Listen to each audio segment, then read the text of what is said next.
Action. Jack, Captain Jack, how do you feel now you've got the title? Yeah, buzzing as you can imagine. You know, especially taking over from such a close friend as JJ from last season. You know, I feel very honoured, and you know, to be captain of any club is a great achievement. But to do it after, you know, since my time here, I've had such great leaders, and you know, the gaffer was my first captain, Bale, and then you know, you have JJ for years after that. So you know, it's big shoes to fill for sure, but it's an exciting period. Leadership is a hot topic today. It's election day. Yeah. But you've referenced leaders of the past in football. What makes a good leader for you? I don't know. I think it's, you know, it's a very interesting question, but I think a range of things. You know, I've seen in my time, I've had numerous captains, played with numerous players that have been leaders, and they're all very different. And there is a stereotypical captain. You know, when I very first joined, I had Adam Alabd, who was probably your stereotypical captain and a big presence and things. And but you know, everyone leads in their own way, and I think I'm very fortunate here. I've said to a few of the boys that we have a squad full of players that any one of them could be in the leadership group, and anyone could be captain. And you know, it only makes my job probably slightly easier, the fact that we have those kinds of personalities in the squad. And you know, I'm sure they'll help me and I'll help them along the way. From a fan's perspective, there's quite a lot of sort of hidden hours involved in this, because we see you on the pitch with the armband and then the responsibilities of the way you communicate with the ref, but club captain is more to it than just being on the pitch. For sure, yeah. I would say probably 90% of it is off the pitch.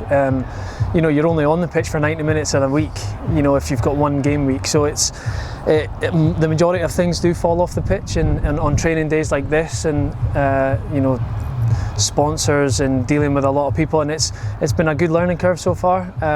You know, I did a lot of stuff last season with JJ and things, and he was very good at keeping me in the loop with certain things, and so I feel really, I would say, equipped at moving into it. And you know, I'm just thankful that the gaffer and the staff and everyone sort of see me as the person to sort of lead the club forward. And there's been a huge amount of change. Here we are, a new training ground, lots of change around the club as well. You referenced last week when we spoke about keeping the culture of Wycombe and bringing that into the change and developing it with all the changes. I suppose that's a big role that you've got now. Yeah, I think it would have probably been a bit smoother if we hadn't moved training ground and, you know, had all the changes. But you know, that's football. It's a fast-moving business, and you're spot on. It's about creating that new environment.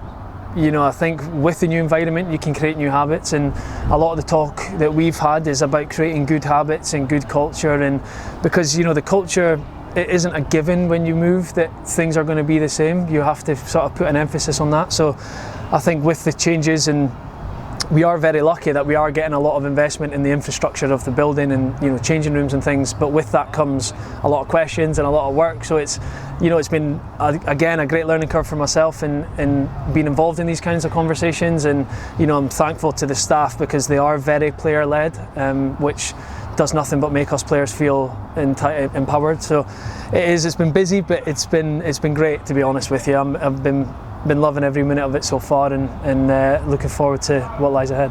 And also the change with new players coming in, it's about getting them settled as well, because obviously footballers know what that feels like. So I suppose it's that empathy to new faces coming in to settle them. Yeah, absolutely. It was something that I kind of, up until a few years ago, you know, I just, you know, you assume players just kind of settle in and you don't really give them, you know, that much attention and things, and everyone naturally settles in. But I think up until about a few years ago, you then start to make more of the effort and make sure that people are settling in, because it's never easy. I've been there. You move to a new club, you don't really know many players, and I mean, the gaffer and that do their due diligence, and so far every player that walks in the door fits in quite seamlessly. And you know, this season probably more than most, I think the players have just sort of, I don't know if it's the change of the training ground or whatever, but everyone seems just to be on a new even keel, and everyone so far is settling in really well. And but yeah, like you say, it's my job and the more senior boys to make sure that happens as easily for them as possible, because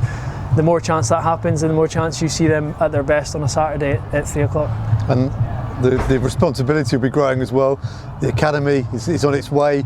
There's the younger players and development squad as well, and from a younger player's point of view, the captain is the figurehead, so more responsibilities there to set the example. It is, yeah, it is, to be fair. It was something that I kind of dived into when we initially got a B team, was almost, trying to be the mentor, for them to look up to and have any questions, and always be open. And it doesn't necessarily change just because I have an armband or I'm club captain. I want to be even more accessible to people, because I've had it before that you aren't sure whether to ask a senior player a question or not, and I don't want that to be the case here.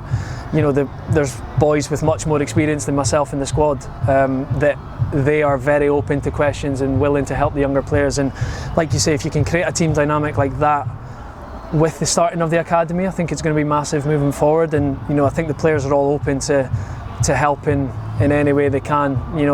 Dan and everyone else from the new ownership group has spoken highly of starting the academy, and I think the more emphasis that can be placed on players helping players, the better for everyone. I think it's the understanding as well. You'd have come from an academy system as well. It's about understanding and knowing the challenges. Yeah, it honestly feels like yesterday that was me.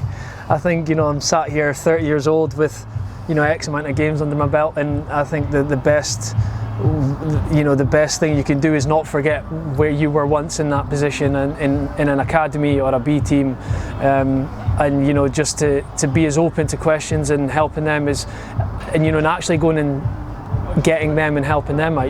It doesn't always have to be the B team players that are asking us questions. We're giving them advice all the time. So it's interesting. It's an exciting time for the club. I think that does add that little bit of pressure, because it's a very different club to the club I joined, which is exciting. And the club now has ambitions for like you just said there, the academy and things, and to be sort of arrowhead in that is a pressure, but it's one that I'm really, really looking forward to. I think we've got this right.